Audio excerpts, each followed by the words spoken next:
Good morning, everyone. Happy Monday. Almost done this month here. It's JJ here at microwavefutures.com. Just wanted to show you guys, ladies and gentlemen, I should say, a little bit about what goes on when markets liquidate and the subsequent price action. The video in the middle of the frame here is a video my buddy Funk Trader did.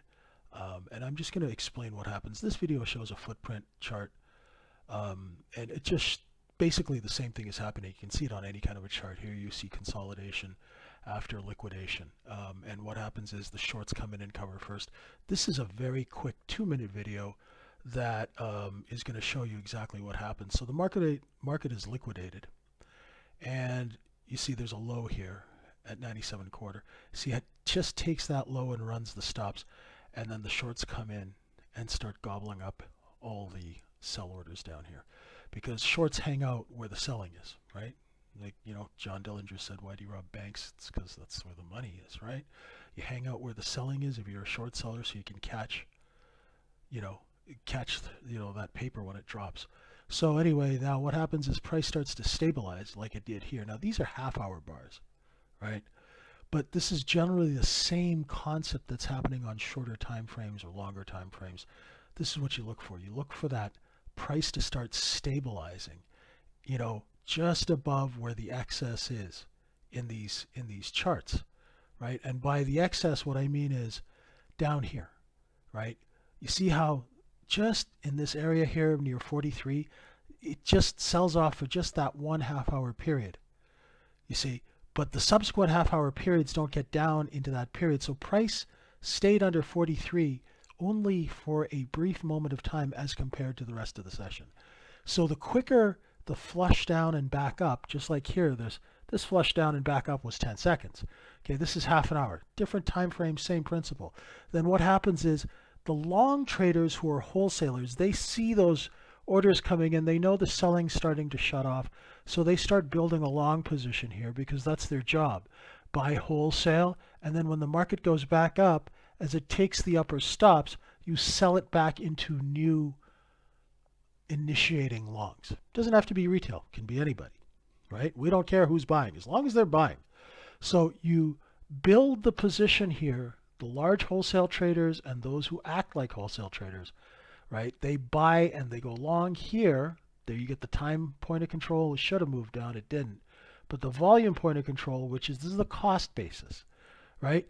And then what we do is, as soon as that selling dries up, right, we just start to cut supply and sell at higher prices. That's all we're doing, right? It's just a market. So the market takes out a previous day low, a previous half-hour low, whatever the reference is, takes it out, runs the stops a little bit.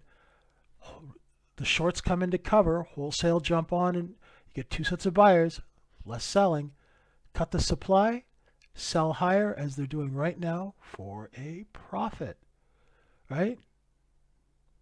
Nobody said anything wrong with making a profit, right? So they're buying size here, the shorts are covering. As supply starts to run out in a market, that will create demand and price goes higher. You see it every day. Now, what you're going to do is in this particular case for today, we're going to look at these single prints. There's a chunk of supply there. So if the market can actually get up to 58 and run the stops, the overnight inventory as a whole is short. So there should be some sort of corrective move back up, right? And then as you can see here, markets will go up and then the buying will just run out, right? Less people come into Walmart to buy that flat screen TV. So what do you do when the flat screen TV, there's more inventory than there's buyers? Put it on sale. So as soon as you see that the buying's starting to fizzle, you put it on sale and you sell the market down. Watch, it's going to happen in this video soon, and it'll start happening here as soon as we get up to these upper stops, right? As soon as you run out of buying, you put it on sale and see where the next set of size buyers is. That's what's currently going on right now. You can see we ran the stops, right? And in our market, not in the example. And you just see this is distribution of this product, right? Using the shorts and those chasing price to hold the market up. Then you just go and backfill, right? You create demand, you go back and you fill in supply. You find that big buyer, cut the sell, and boom. Now it's all done by algos, right? But the business hasn't changed in hundreds and hundreds of years. Wholesale, buy them cheap, sell them for a profit. That's all we're doing, and that's how you can see it. You can see it on candles, you can see it on footprint, you can see it on TPO. On whatever kind of chart you're using, itchy and scratchy charts, whatever you want. Have a great, great trading week. Be careful during month end. Don't get crazy now. And we'll talk to you later. Come learn how to trade inventory at microefutures.com. Bye for now.